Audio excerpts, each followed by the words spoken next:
Tools of the mind.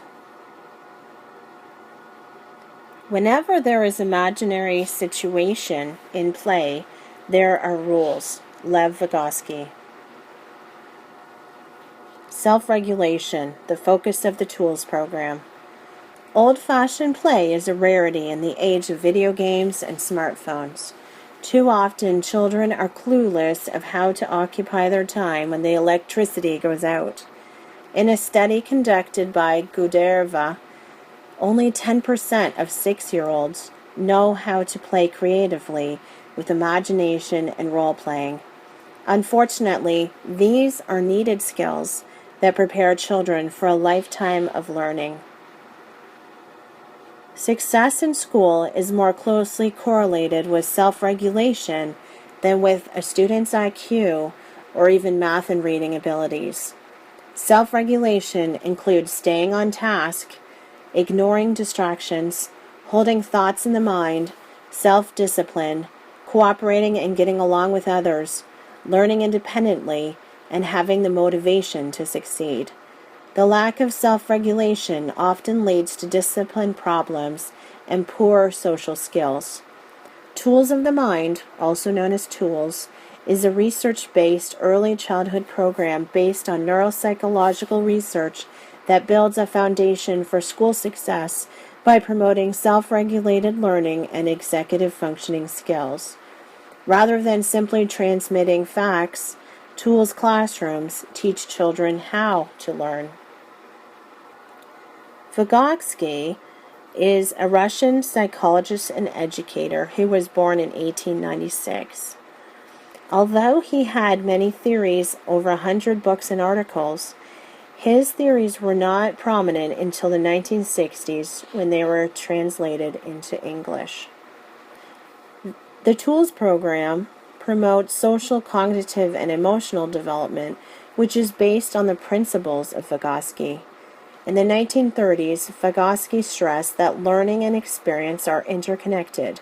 As part of his cultural historical theory, knowledge is constructed, not transferred.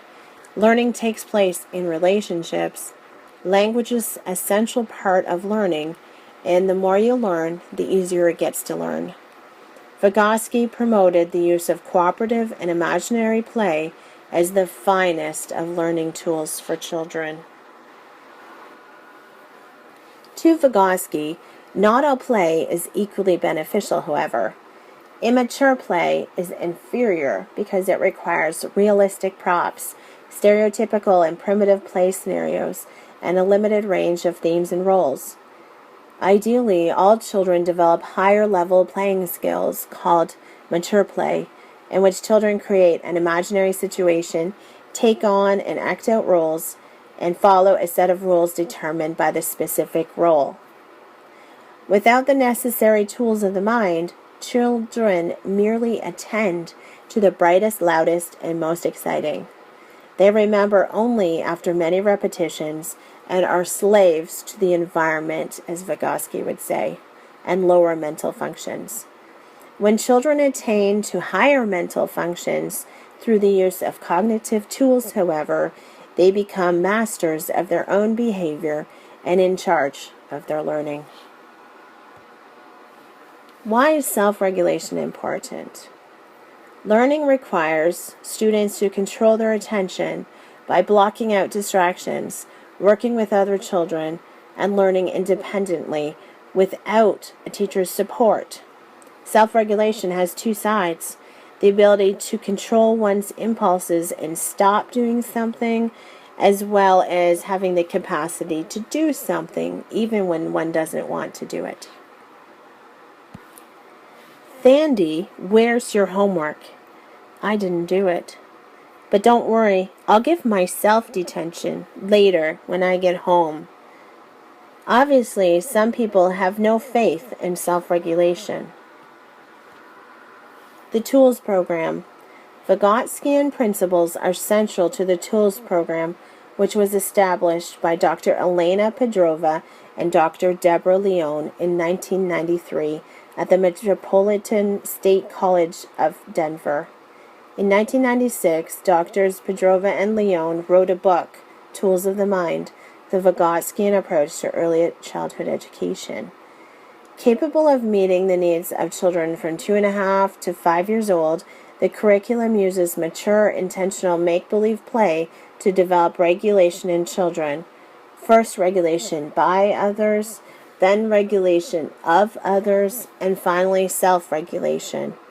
They claim that many children would not develop self-regulation except by the deliberate scaffolding of a teacher. Key characteristics of the program include learning is scaffolded and individualized according to each child's ZPD, the zone of proximal development, which is the zone between what a child can accomplish independently and what they can accomplish with help. Skills and concepts being taught are on the edge of emergence, and the assistance or scaffolding needed may differ from child to child. The curriculum should not be easy nor too hard. Children's learning is daily assessed, and the results are used to inform instructional decisions. Children are encouraged to be independent learners who are in charge of their own learning. Vygotskian techniques such as the use of mediators, private speech, written language, and shared activities are used.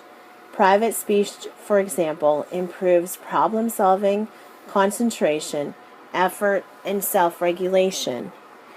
Not only should you allow private speech in a classroom, but you can also model the type of private speech that is helpful.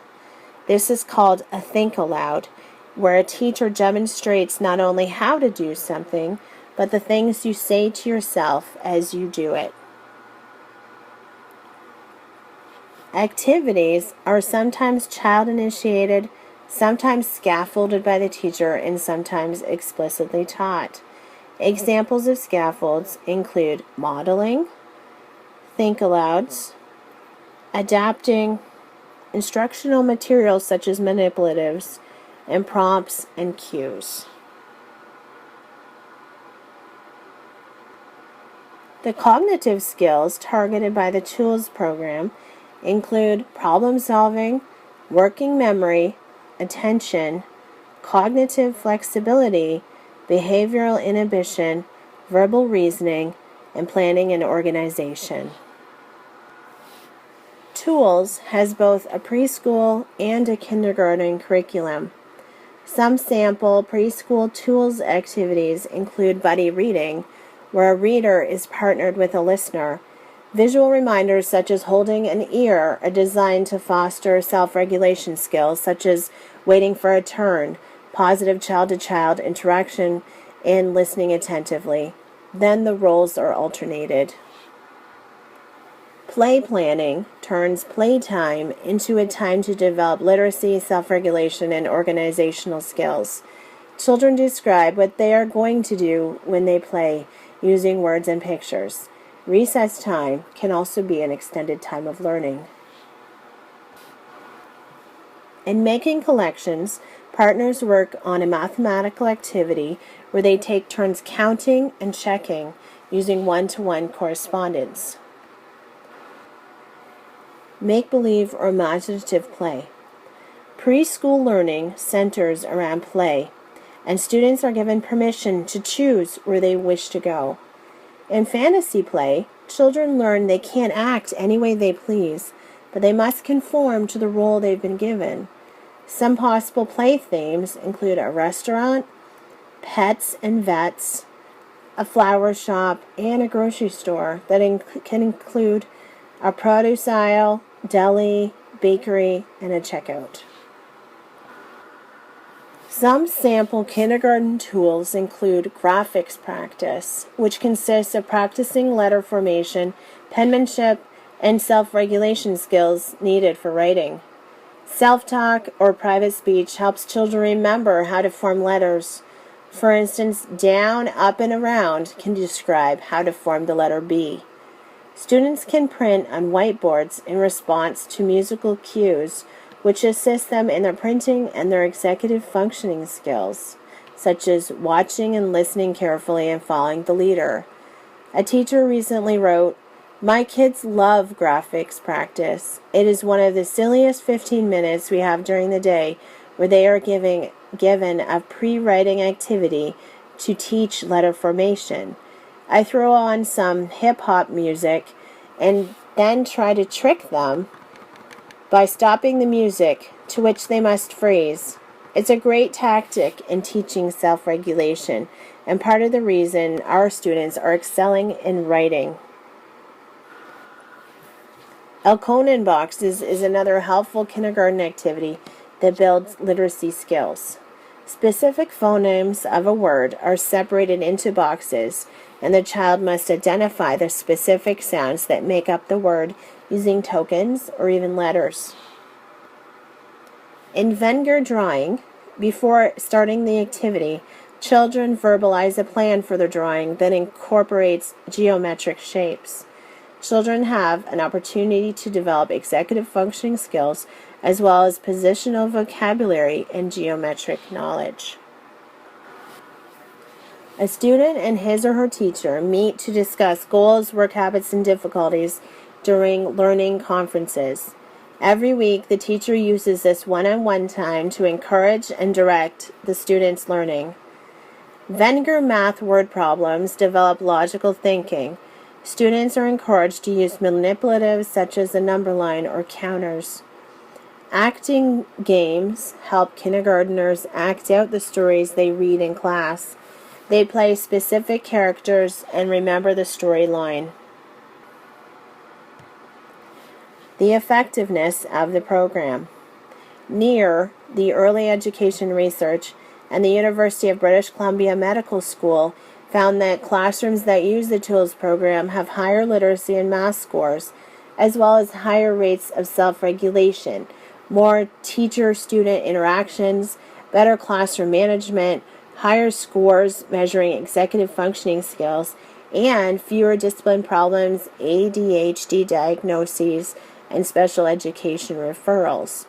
Children are more engaged in classroom activities, pay better attention, and remember better. In 2001, TOOLS was titled an exemplary innovative educational program by UNESCO, the United Nations Educational, Scientific, and Cultural Organization. In 2012, TOOLS was included in the CASEL Guide to Effective Social and Emotional Learning Programs.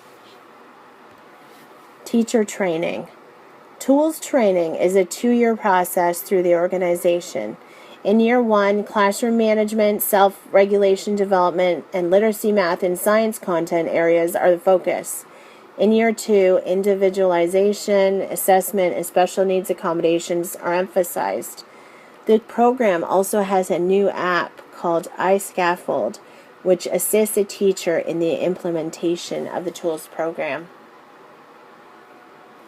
Self-regulated learners are motivated to learn. They take control of their own learning. They learn to plan, reflect, and employ multiple strategies to learning. They monitor and regulate their learning and evaluate their learning against the standards of the school. They also attribute their successes and failures to factors in their control. Through tools of the mind, elementary students gain cognitive skills which later preclude academic and social concerns by equipping them with the skills they need to become effective, lifelong learners.